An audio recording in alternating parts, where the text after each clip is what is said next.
Hello, everybody. My name is Mila Kaplan, and I'm a member of USA for Israeli Democracy. We provide the most comprehensive information in English to explain the risks to Israeli democracy during wartime, refute disinformation about the October 7th Hamas attack, combat anti-Semitism, and help get the hostages released. You can find this information on our website, YouTube, Twitter, Facebook, Instagram, and TikTok pages, which are all available thanks to our contributors, our translators, web, social media curators, mostly volunteers. To stay informed on a daily basis, feel free to join our WhatsApp groups with the barcode that is right behind me, although I don't see it, but it's available on our website as well. USA for Israeli Democracy is not affiliated with any other group or political organization. We are of varying political persuasions and religious beliefs. We are Israeli expats, US born, all working for one goal: to support a strong and democratic Israel. And today we are proud to welcome Dr. Ido Baum. Dr. Ido Baum is an associate professor of law at the Chaim Strix Law Faculty at the College of Management in Israel and a legal commentator of the daily Israeli newspaper, The Marker. Since June, Dr. Ido, has written a very interesting regular column for us about the movement to preserve Israel's democracy, and you can find his columns on our website. Today, Ido will talk about protecting democracy in Israel during the current war with Hamas. We will begin our webinar with an overview by Dr. Baum. Then we'll have question and answers from the audience, which you can submit through the Q&A feature. Good afternoon, Ido, or evening in Israel. Mila. Hi, thank you for joining us again. It is often said that times of war are the supreme test of democracy. Israel has just experienced a horrendous massacre of civilians, including babies and the elderly. Over 200 people are still held hostage by Hamas in Gaza. The country is fighting an intense war against a brutal terror organization, and Israelis are living in dread with emotions running high. This comes on the heels of 10 months of intense protests against the government's proposed judicial overhaul that aims to weaken the judiciary and legislation passed that abolished the reasonableness doctrine. Can you tell us how these circumstances might create further threats to Israel's democracy and how we can deal with those threats? Yeah, thank you, Mila. That's a pretty brief and comprehensive description of the situation.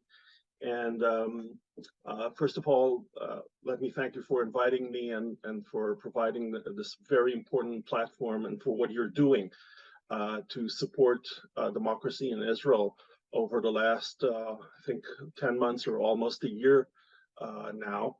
Let me also say that in these days, I'm sure our heart goes out to the soldiers, not just in Gaza, but also in the border with Lebanon and in the West Bank. And I know that we stand with the families and families of the victims, and we pray for the swift return and safe return of those who were kidnapped on October 7th. I have to say, I don't think I've slept much over the last 4 weeks. Probably if people are viewing us also from Israel, then they know exactly what I'm talking about, and there are a lot of people in the States that have the same worries and concern, and they probably share this emotional stress, and this comes on top of a lot of uncertainty that war brings with it, and the fog of war. Given all that, what I try to do is organize my thoughts and observations around three major issues that I think reflect the core concerns to democratic values during times of war. And these are the issues that I'll be talking about in the next few minutes, and then I guess we'll open it up for questions. So I'm going to talk about what are the implications of waging war as a democracy. If people are informed, and some of you may know this, but I think that it's worthwhile to state the facts, especially the legal facts, because outside of Israel, there is a war on public opinion that's being waged, and I think it's very important to address this issue as well. Then I'll talk about what's happening in Israel at the moment in terms of the government and civil society and the challenges to democracy in times of war, and I'll finish by a short outlook, if I have time, on the day after what we often call in Israel, what's going to happen at 6 p.m. after the war. So let me start by talking about democracy in the battlefield. I think one of the ironies is that the current government in Israel, especially Prime Minister Netanyahu himself, constantly despised President Biden up until October 7th. Netanyahu even issued at a certain point a video clip where he was mocking Biden's age and clarity. And I think now the tables have turned, and President Biden has proven to be Israel's greatest friend. And I think also President Biden shows a very accurate perception of the complexities of this specific war. And from day one, President Biden made sure that Israel will wage this war on Hamas according to the shared values of the United States and Israel in terms of democratic values. And I think that this means, and Biden talked about this means that a democracy fights according to the rule of law. And particularly in terms of war, this means according to the laws of war. Legal experts call the laws of war today international humanitarian law. That's a term. The term is not so important. This is not a webinar on international humanitarian law. But it is important to say that there is only one side in this conflict between Israel and Gaza that committed crimes against humanity and crimes of war, and this side is not Israel. It's important to say this because Israel has a hard time explaining this to the world. Let's talk about the crimes of Hamas. I guess a lot of people know about this, but these are war crimes according to international humanitarian law and crimes against humanity. Hamas targets innocent, defenseless civilians. This is what happened in October, on October 7th. Hamas continues to hold hostages, including elderly children, women, babies, and this is a crime against humanity and a crime of war. Hamas is committing crimes against its own people, its own Palestinian civilian population, by preventing them from moving to the north, from the north of Gaza to the safe zones that Israel established in the southern parts of Gaza, and using them as human shields. These are crimes of war, and Hamas continues to fire on a daily basis rockets from Gaza. By the way, joined by Hezbollah now today. Rockets from Gaza on civil population in Israel. This happens every day. So what are the rules of war? The laws of war are some of them are customary and some of them have been formalized in international conventions, most famously the four Geneva Conventions. These laws usually apply to conflicts between states, but they've been developed to apply to conflicts between states and in armed organizations of the sort that we are encountering now, Hamas and Hezbollah. Now, the laws of war apply to all the sides in the war. In this case, the two sides in the war, regardless of who started, regardless of who has a more justified cause, if there is something of that sort.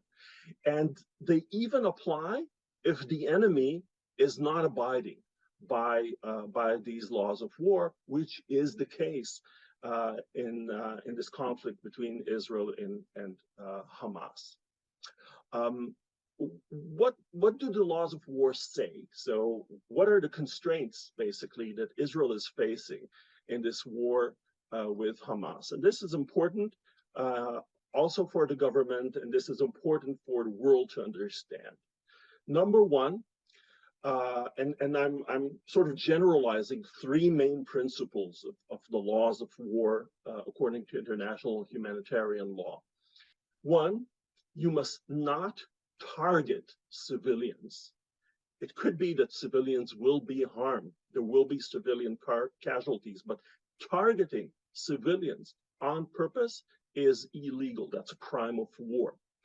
You must try to minimize civilian casualties. So it's not only that you're not allowed to target civilians, you must try to avoid targeting civilian casualties as the fight goes on.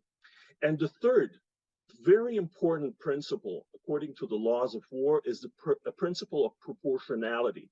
And this, I think, is one of the most misused terms against Israel if you open some of the television channels that seem to be biased in their coverage of Israel.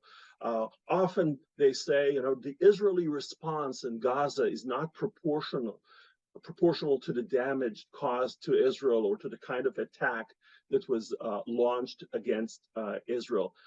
This is an argument that works in a kindergarten between 6 years old or 4 years old, when one hits the other and the other one says, you can only hit me once because I only hit you once. It doesn't work in international humanitarian law. There is no law that says that Israel needs to retaliate to an attack only to the limit that it has been harmed.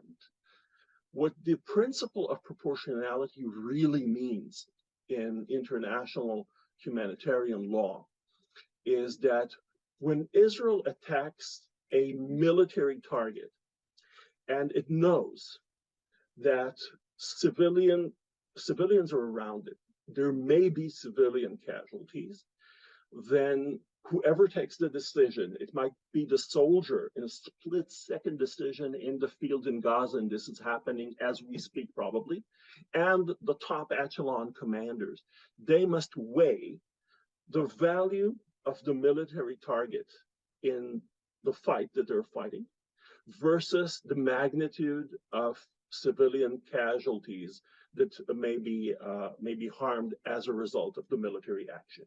And if the military target is not important enough, and the potential harm to civilian casualties is very large, then the laws of war say that this action should not be taken, that it would be actually a crime to take this kind of action. And you know what? Israel is going out of its way to abide by these rules of proportionality in almost every action that Israel is doing. Actually, all these three rules that I've just mentioned, Israel called on all the civilians in Gaza to move to the south. It set up safe zones. It created the possibility of providing humanitarian aid to these zones. It prolonged or it waited before attacking or ground attacking in Gaza until most of the civilians moved away from military targets. Israel uses smart ammunition in order to target military targets and not civilian targets. And every attack is based on intelligence and documented evidence. I know that, by the way, because 20 years ago, I was a member of the Israeli Attorney General's staff, and I was dealing with some of these issues. And I know that before every attack, there is a very long procedure of understanding who is actually being attacked and what are the risks in this kind of event. And I think the clearest example is Shifa Hospital in Gaza. That's the largest hospital in the city of Gaza. And over the last week, it was made public by the IDF spokesman in Israel that Hamas Command and Control Center, probably the leadership of Hamas, is located in tunnels under the Shifa Hospital in Gaza. Now, it would be very easy to just bomb the hospital and the tunnels under the hospital and obtain the advantage, the military advantage that can be obtained by this kind of action.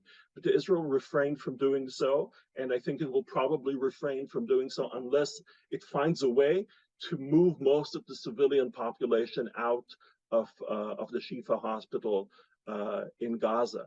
What I suspect will actually happen, I don't know, is that if Israel eventually attacks the Hamas command and control centers under the Shifa hospital in Gaza, it will probably be an attack that will come from the ground, and Israeli soldiers will probably be wounded. Some may even die, saving the lives of those Palestinian civilians that Hamas had put in harm's way in Shifa Hospital in Gaza. This is what proportionality means. To sum this point, in terms of how Israel is actually applying the rule of law in this fight against Hamas, I would say that every rocket fired by Hamas to Israeli cities on a daily basis has an illegal civilian address written on it, whereas every bomb dropped by Israeli fighters and every bullet shot from the barrel of an Israeli gun has a legal target, military target on it, according to the laws of war.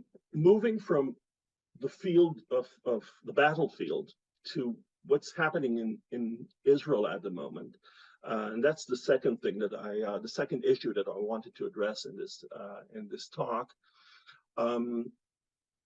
Democracy at war is a tough issue. In times of war and national emergency, some rights and some liberties may be curtailed when they're balanced against national security interests. That happens. And I think the challenge for democracy in this kind of war is, one, to make sure that this infringement on rights only happens when the circumstances justify this kind of infringement, that it's not excessive, and that after the war, things will go back to normal. And there's another thing that I'm really concerned about, and that is another challenge, and that is to make sure that people, especially decision makers, understand that those who care about democracy and engage in actions that deal with oversight of the government, these civil society organizations, for example, they are not the enemy. They're actually very important for Israeli society.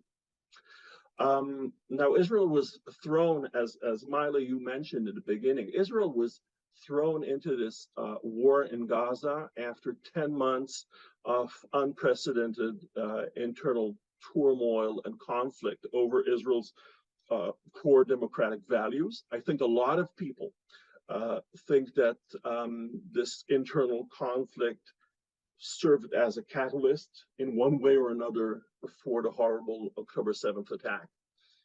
My own impression is that the clearest damage that we can see from this internal conflict and the actions of the current coalition is the destruction of the professionality and the impartiality of the civil service in Israel. That resulted in the inability of the civil service infrastructure to meet the needs of the emergency help that civilian population, more than 100,000 Israelis that were displaced from their homes. The civil service in Israel was unprepared and lacked the professional ability to provide this kind of help. And I think this was actually emphasized by the amazing unified effort by those who opposed the judicial overhaul to mobilize their network and set up an unbelievable alternative system of civil society infrastructure that supported those who were displaced and gave assistance to a lot of people that were drafted to serve in the army and are serving right now. Let me address some of the issues that I think are really matters of serious concern, and we should look at them and track them as this war continues. Perhaps the most important one overall is the issue of checks and balances in the Israeli government. As you know, from 10 months of judicial overhaul in Israel, the checks and balances in the Israeli democracy are weak. The executive branch in Israel is very strong. And during the judicial overhaul, there were steps to weaken even further, the checks and balance in Israel. And in war, the executive branch has tremendous power. Now, given the current distrust of a large part of the Israeli population in Netanyahu's coalition, formed over this period of 10 months, I think it is actually good that a unity government was formed. May I remind you that opposition leaders like Yair Lapid and Benny Gantz were the first to call for a unity government. It took Netanyahu 5 days from October 7th, almost 6 days, to agree to form this unity government. And Gantz's party, Machaneh Mamlachti, they joined because Netanyahu refused to meet Yair Lapid's demand to part ways with the ultra-right-wing settler parties headed by Bezalel Smotrich and Itamar Ben-Gvir. In a way, this actually is a healthy structure, that there is one opposition party within the government and one large opposition party, Lapid's party, outside of the government. So there's a sort of checks and balances in the Israeli parliament, in the Knesset. But I think the fact that the extreme right-wing, anti-democratic elements remain part of the current coalition as we go further, this is, in my view, a serious concern to Israeli democracy. And in fact, I think this also poses a risk to the legitimacy of Israel's military actions going forward. I have a very long list that I compiled, and I won't go through all of it, of examples. And they're probably not comprehensive, and I'm updating this list every day of examples of things that we've been seeing in the recent almost 4 weeks since this war started, and are issues of concern. Let me give you some examples from this list. One is that the Israeli Minister of Communications, Shlomo Karhi, proposed that the government will pass emergency regulations. I should say emergency regulations are regulations that are passed by the government, by the executive branch. They can override any law. They can override the Knesset and stay in force for 3 months. They are an extremely powerful tool for situations of emergency. They shouldn't be used very, very lightly. And the first draft, the first version of the emergency regulations that Minister Kari promoted gave him personally the power to imprison whoever Shlomo Kari thought causes harm to national morale, quote unquote. This is very extreme and an unacceptable infringement on freedom of speech, even in times of war. I should say that Minister Kari later said that the version that was made public was something that he did not support. He also claimed that the reason he proposed this regulation was to stop the broadcasting of Al Jazeera network from Israel. Actually, the Attorney General intervened and forced a watered down version of the emergency regulation that he proposed. And eventually they were taken off the table by Netanyahu himself because, as was published, Netanyahu was concerned that stopping Al Jazeera from broadcasting from Jerusalem would angry the network's founders, the Qatari government, and the Qatari government is currently a sort of liaison for discussions with Hamas on the issues of the hostages. So the issue was taken off the table, but it gives you an example of how easily this government proposes anti-democratic steps. And there is actually no reason for such an emergency regulation because there are laws that were passed and that are implemented by the criminal prosecution in Israel to deal with exactly this kind of issue. For example, the anti-terrorist laws in Israel say that it is an offense to incite to terrorism and even to identify with terrorist causes is a criminal offense in Israel, and this is actually being applied. There are more than 100 Arab Israelis that have been interrogated for this offense over the last few weeks.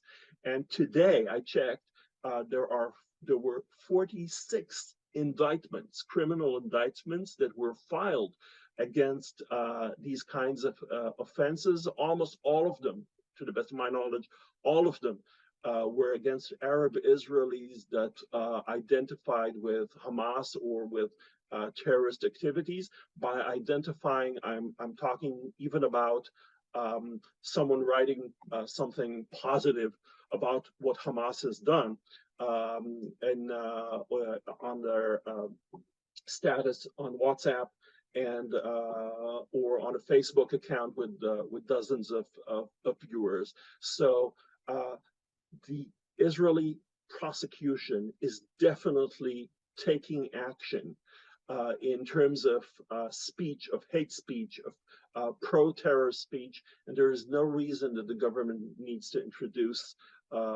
tougher regulations, particularly not in the form of emergency regulations. At the same time, I think there needs to be concern about the safety of Israeli Arabs.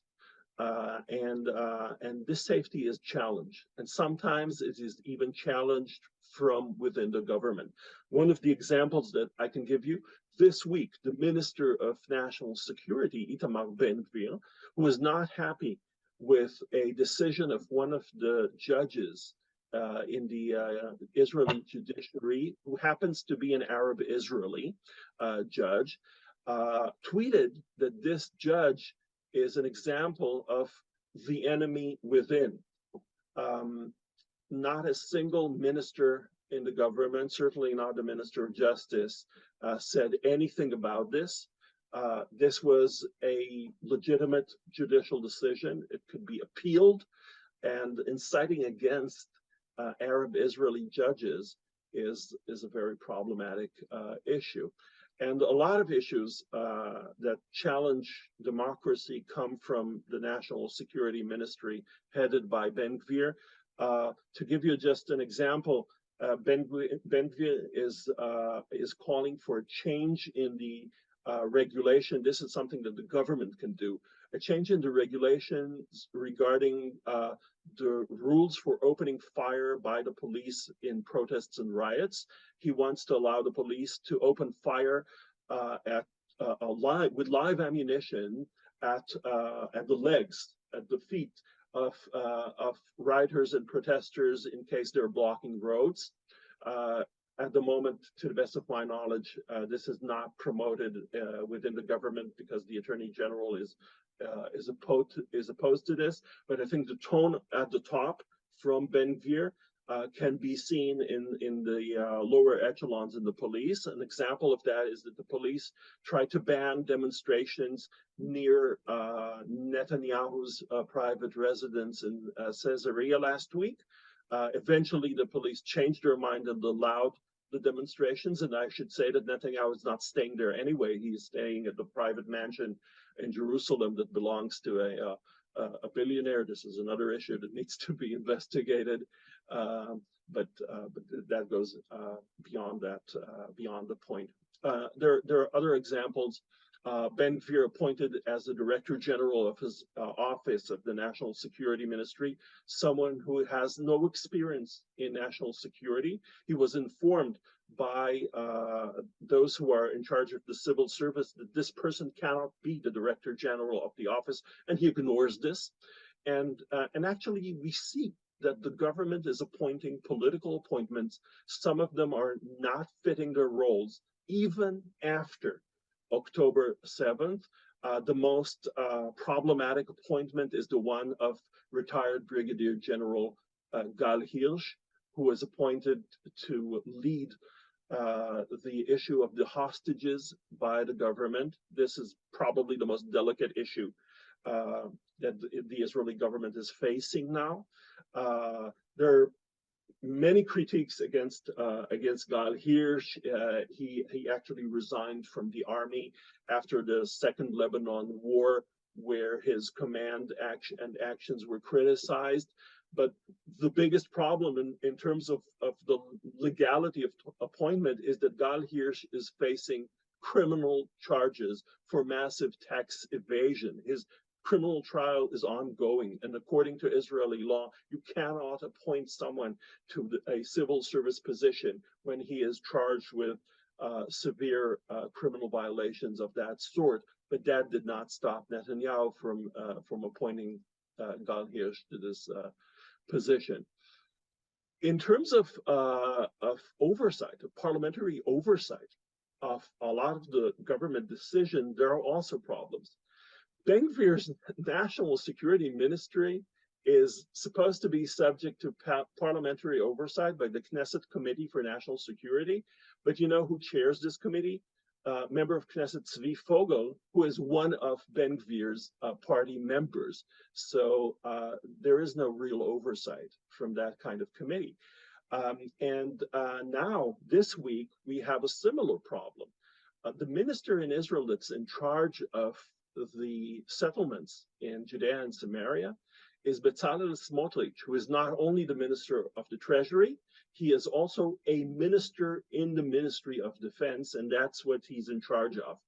And the oversight, the parliamentary oversight of his actions is supposed to be in the Knesset Committee for Security and Foreign Affairs, and the specific subcommittee for Judea and Samaria.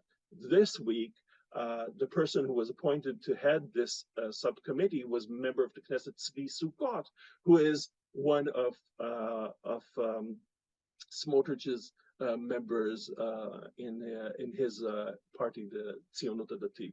So again, we have a problem of oversight. We've talked about it. Israel has a deep problem of checks and balances, and now transparency and oversight are also put in question. And this is particularly problematic when we're talking about the West Bank, because intelligence reports in the last 2 or 3 weeks have been warning that the occupied territories, Judea and Samaria, are a barrel of explosives.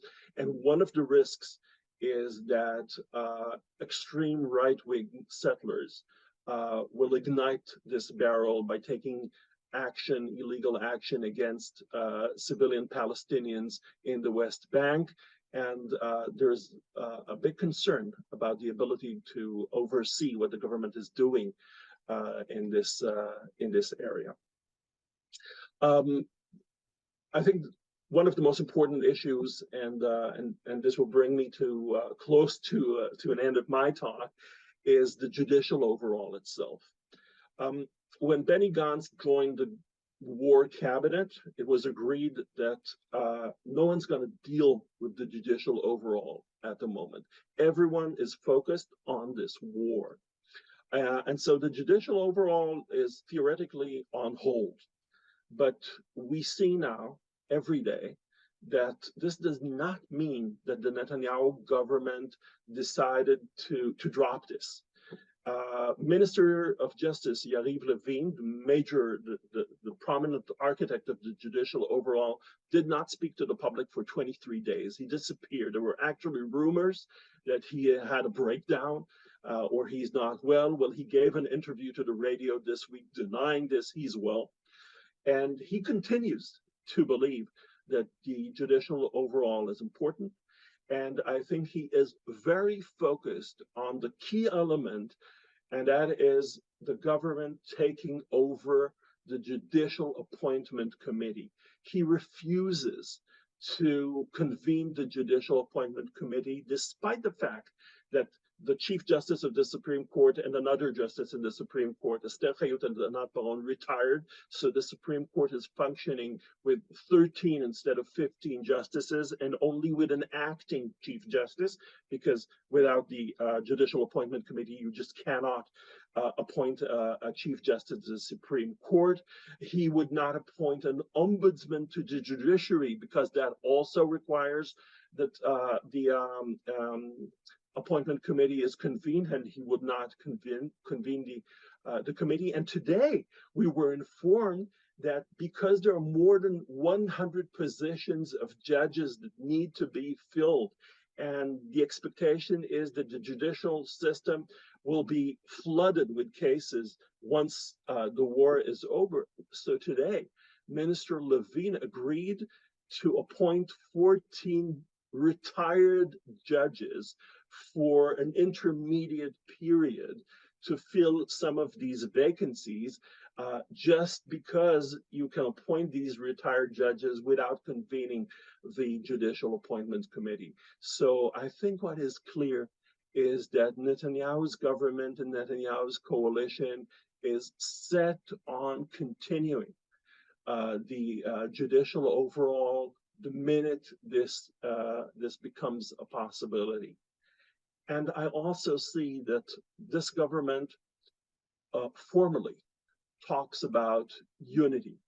And indeed, if you look at what's happening in Gaza, you see people that a month ago were at each other's throats in demonstrations in Jerusalem and in Tel Aviv, and they're fighting shoulder to shoulder against Hamas in Gaza.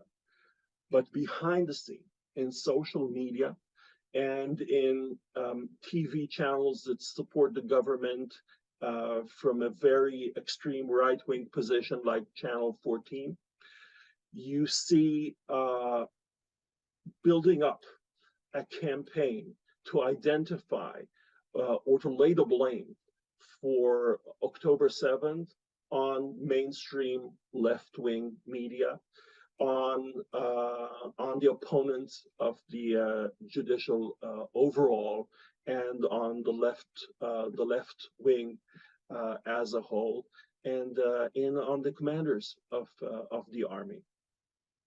Let me conclude by a short look at what's going to happen at 6 p.m. after the war. I think everyone is expecting, in one way or another, that the events leading up to October 7th will be investigated. Democracy, one of the core elements of democracy is accountability, and you can't hold anyone accountable without a proper investigation of what happened. And what is clear from the statements of Netanyahu so far is one, that he does not believe he has any blame or any personal responsibility to the events leading up to the October 7th attack. He had a tweet that he later erased and apologized for this week, where he blamed the Israeli intelligence firm not informing him. And then he said, this is not the time. And he was asked and clearly dodged the question of whether he will be willing to set up a national inquiry committee to investigate what happened, what caused this October 7th attack. Now, this is important. According to Israeli law, there are 3 types of investigation committees that can be set up: a parliamentary committee by the Knesset, a government committee that's set up by the government, or a national inquiry committee. That one is also set up by the government, but the members of this committee are appointed by the Chief Justice of the Supreme Court. A national inquiry committee is the most powerful tool in terms of the legal ability to collect information, to investigate witnesses, and above all, to investigate the role of the political echelon in Israel. In all the cases in the history of Israel, most famously in 1973 with the Agranat Committee, in all these cases, national inquiry committees were set up, and I think this is almost obvious that this should be the solution. From what Netanyahu is saying, this is not where he's going. I can understand why, because traditionally, and certainly given the magnitude of what happened in October 7th, the presiding person in these kind of national inquiry committees is a Chief Justice of the Supreme Court or a former Chief Justice of the Supreme Court.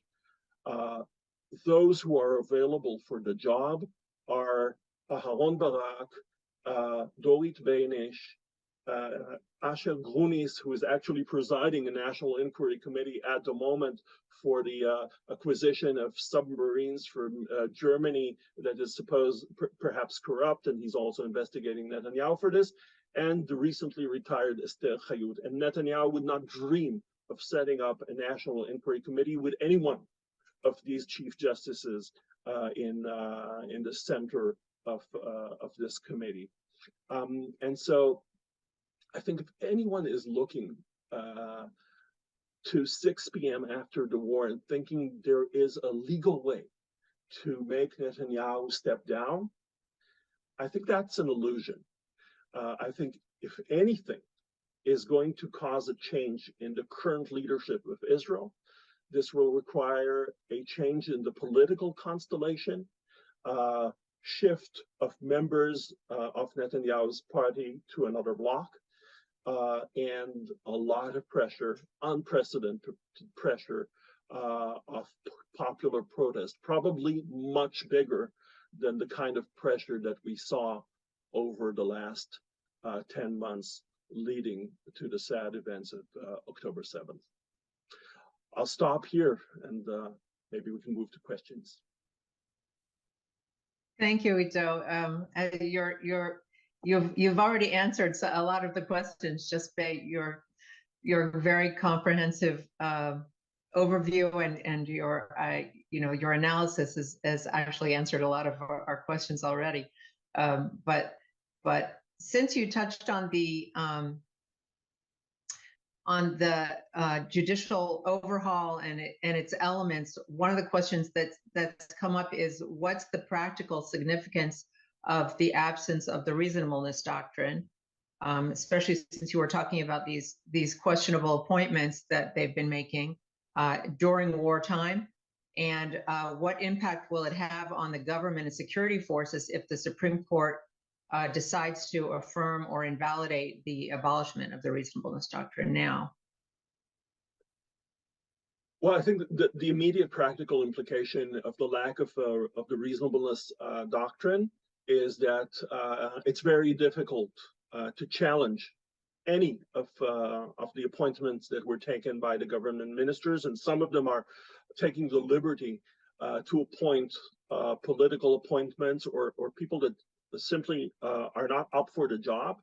There was actually an ongoing attempt to appoint someone, proyecto in Hebrew, someone who will take the project of the civil society and coordinate all of the government ministries. There are too many in the effort to address the issue of 140,000 displaced people and the economic consequences of the war. And the government, Bezalel Smotrich, the Minister of the Treasury, who was in charge of this, appointed two people, two individuals for the job. And in both cases, these were problematic appointments. Because of the public criticism, he stepped back, and he has a third individual now that's being proposed. I think. Well, I don't know this individual very well. Actually, not a lot of people know him, and this raises question about whether this person is up for the job. But this shows you that at the moment, it's only public criticism. Sometimes it works, but not always, because simply the court is not a place to look for answers in terms of incompetent appointments by the current government. In terms of, at the moment, I think the judiciary is functioning well with respect to everything that has to do with military actions. It actually tries to avoid these issues. There were few petitions to the Supreme Court on issues that have to do with national security. For example, there was one petition that was asking the court to force the government to reveal where the combatants of Hamas that were captured, where they're held. And the court said national security issues, and we're not intervening in this. But if in the long run, the court is overtaken by political appointments, this would have, and we've discussed this, I think, here as well, this will have dire implications for Israeli security. Not that the Israeli army and commanders of the Israeli army, not that they're not in danger anyway when they're traveling abroad, because there are diplomatic efforts by Israel's enemy everywhere to use international humanitarian law against Israeli commanding officers, but it will definitely make things much worse if the international community perceives the court system in Israel to be captured by appointments, specifically if these are appointments by a right-wing government that has a specific approach towards international humanitarian law. Right, that's very, very disturbing. Do you think, we think the Supreme Court is unlikely to intervene in the issue of the release of the hostages, the people who've been kidnapped. Is the government legally obligated to prioritize this under the basic law, human dignity and liberty? That's actually a good question, and it's one of those tremendously good questions that come up during this conflict, and there are so many legal and ethical issues that are raised as this conflict happens. And frankly, I don't have a good answer. I think no one has a good answer. I do think knowing the Israeli Supreme Court, even in its most activist version over the years, it would never intervene in this kind of in these kinds of considerations. Given that, and the government has said, and spokespersons for the government said this again and again, the issue of the hostages is one of the objectives of Israel's military actions in Gaza, and given that this is the situation, these are issues that the Israeli Supreme Court has stayed away from. That seems to be what most people think as well. What do you think the chances are? This is an audience question, of Netanyahu stepping down of his own volition.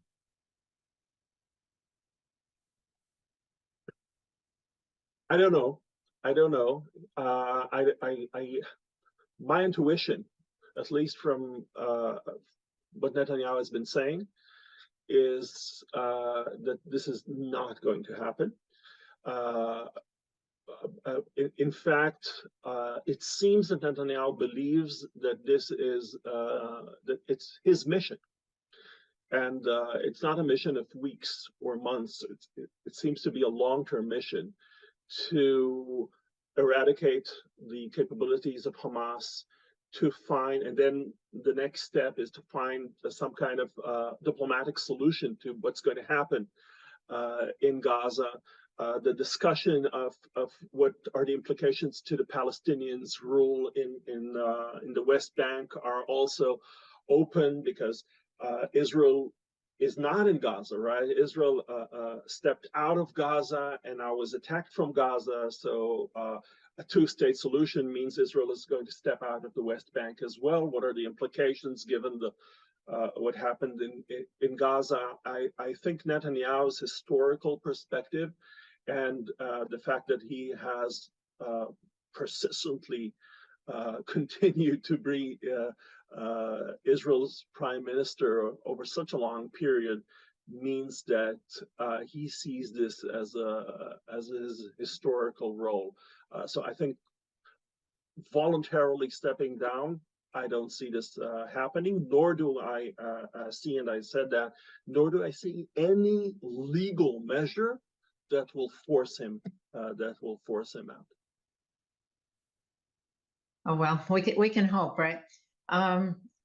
Another question from the audience: how can we change minds so that people understand the larger complex issues you have described, instead of focusing only on the plight of Gazan civilians? We are losing the battle of the narrative. Many of us listeners need tools and approaches in this regard.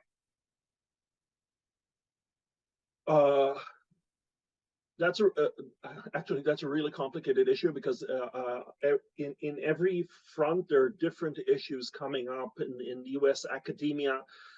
You see one kind of debate in media. Sometimes debate goes in other directions. I think we have a lot of ground to cover in this battle on over the minds, especially of the younger generation. My deepest concern is the inability to separate the legitimate aspirations of the Palestinians for self-definition and for their own country, and what Hamas has done. I know that Israel is trying to change minds and releases a lot of information on this, but I think this is beyond the something that the state can do, especially Israel, because it's a party to this conflict. It somehow has to come from grassroots movements, from actions like USA for Israeli Democracy, and from discourse, which is very tough, especially now when blood is boiling and there's no help. In fact, I think there's a lot of harm done by social media in this respect. And I think one of the things that we should think about, especially in the United States, is how do we engage social media, the social media companies, the social media giants, to take away fake news, take away what is factually wrong. There are huge there's a huge flux of information that's factually wrong, and arguments that that murders did not take place, that October 7th is invented, and there's not enough done by social media organizations, social media companies to take this information down. Before we even start discussing and trying to dismantle fake news, we have to take fake news down, and we're very far from doing this. And I think this is something that needs to be dealt with. Yeah, it's a huge issue here in the U.S. on campuses and in every form of media that we're all fighting with. Here as well, by the way, the Ministry of Justice in Israel reports every week on the thousands of applications that were filed with Facebook and Twitter, X, and Telegram and other social media networks to take off fake news. But this is, a drop in an ocean of fake information that's being spread against Israel. Right. Okay, so maybe I think we have time for one more question. You spoke a little bit before about the emergency regulations that Shlomo Kari was trying to pass as part of his sort of program to suppress free speech, and perhaps control the media. Which emergency regulations or laws could the government possibly pass in order to provide more power to Netanyahu and his government and to weaken the opposition? This is a kind of a speculative question, but